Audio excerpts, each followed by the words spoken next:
Let it be a Nick and Jane, and let it be a Mr. Smith, a banker of Nick and Jane. They both keep their money in his bank. That's why we use the title Mr. Smith, with respect. Nick really wants to buy, well, let's say Jane's bicycle, but he has no money. More precisely, he has money, but not enough, only $10, while Jane wants $100 for her precious bicycle. That's a problem. What should Nick do? Well, this bicycle is so desirable.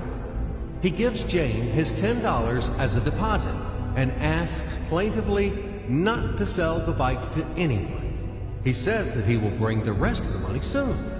At the same time, he runs to his bank, to the respected Mr. Smith, to get a loan for the missing $90. As ill luck, Mr. Smith has no money at this moment, but he knows perfectly about $10, which Nick gave to Jane.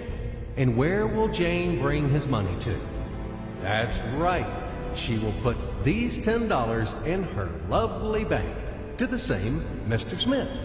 Therefore, Mr. Smith asks Nick to come back tomorrow in the hope that tomorrow he will get these $10. And everything happens this way. The next day, Jane brings $10 to the bank. The bank provides Nick these $10 on credit. Nick immediately gives them to Jane. She again puts them in a bank. The bank again provides Nick these $10 on credit, etc. As long as Nick the fool will gather enough money for the bicycle. Don't you get confused yet? Be patient, I told you. These demons have been trying to confuse you during 1,000 years. These damn economists and financiers. But anyway, we will figure everything out. So what do we have in the end? Nick finally got the bike from Jane. Wow! But at the same time, Nick owes $90 to the bank, Mr. Smith. And the bank, in its turn, owes $100 to Jane. In other words, those $10, which existed initially, have magically turned into $200, $190 of debts plus real $10. But these $10 would also turn into $1,000, even in a million or a billion, if Nick would make a more expensive purchase. In this case, our $10 would make the increasing number of its cycles, circuits from hands to hands. That's it. So, what happens in today's world? SOS! It appears that banks also make money out of thin air and multiply them. Not only Fed can produce money, but banks either. In short, everybody can do this, except you and me. We are not in the business at this celebration of life.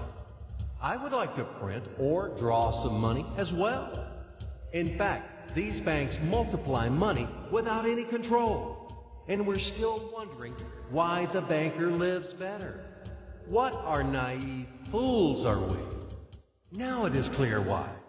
The one who produces the money, of course, lives better. But this is not enough.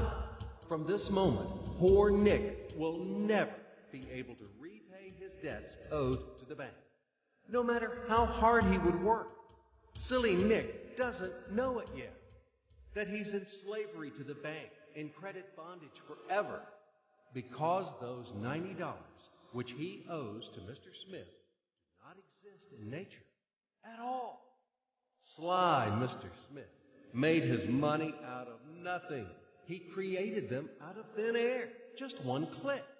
And $10 turned into $200. Yes, but you could object